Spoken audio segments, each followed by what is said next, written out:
Kacang tanah merupakan tanaman yang banyak dibudidayakan di Indonesia karena kondisi tanah dan suhunya yang cocok. Rasanya yang enak dan digemari berbagai kalangan menjadikan kacang tanah sebagai salah satu komoditas yang cukup banyak permintaannya di pasaran dan harganya cukup baik. Dalam membudidayakan kacang tanah, agar tanaman kacang tanah dapat tumbuh optimal, maka ada beberapa syarat dan tahap budidaya yang perlu dilakukan. Di antaranya adalah: yang pertama, syarat tumbuh. Tanaman kacang tanah dapat tumbuh dengan baik pada kondisi suhu udara 23-26,5 derajat Celcius dengan ketinggian tempat 0-500 meter di atas permukaan laut dengan curah hujan 800-1300 mm per tahun dengan kelembapan udara 65-75% dengan tekstur tanah pasir sampai lempung berdebu. Yang kedua, pilihlah varietas kacang tanah yang paling banyak digemari dan diminati masyarakat. Ketiga, pemilihan benih kacang tanah. Pilihlah benih kacang tanah yang telah dibiarkan tua, kemudian pilah benih yang baik, lalu jemur benih selama 3-5 jam sebelum digunakan.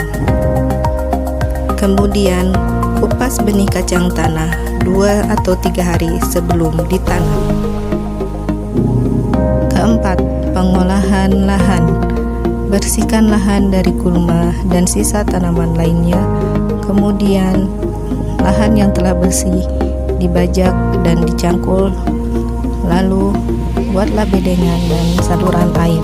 Dengan pengolahan lahan, maka tanaman kacang tanah akan tumbuh dengan optimal. Kelima, penanaman benih kacang tanah.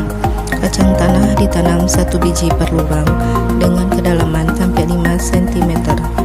Dengan jarak tanam disesuaikan dengan kondisi kesuburan tanah. Dengan kebutuhan benih kacang tanah 80 kg per hektar. Dan penanaman dilakukan pada awal musim penghujan di lahan kering. Keenam, pemupukan. Pemupukan dilakukan 2 kali. Yang pertama pada saat 7-10 HST dan yang kedua saat 30 HST. Yang ketujuh, penyiangan. Penyiangan dilakukan 2 kali. Pada penyiangan kedua, tanah digemburkan dan ditimbun dekat pangkal batang agar bakal buah mudah menembus tanah. Kedelapan, pengairan. Ada 3 fase di mana tanaman kacang tanah perlu dijaga ketersediaan airnya, yaitu pada umur 15-21 hari, saat berbunga, dan saat pengisian polong. 9. Pengendalian OPT. Pengendalian OPT bertujuan untuk mengendalikan hama dan penyakit yang menyerang tanaman kacang tanah. 10. Panen dan pasca panen. Kacang tanah siap dipanen pada umur 100-110 HST. Panen kacang tanah dilakukan dengan mencabut tanaman, kemudian dibersihkan dari kotoran dan tanah yang menempel. Kemudian polong dilepaskan dari tangkainya, dikumpulkan dan dijemur sampai mencapai kadar air 14%. Polong yang sudah kering dimasukkan ke dalam karung goni untuk disimpan di gudang.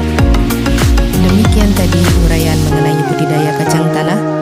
Terima kasih, sampai jumpa di kesempatan selanjutnya.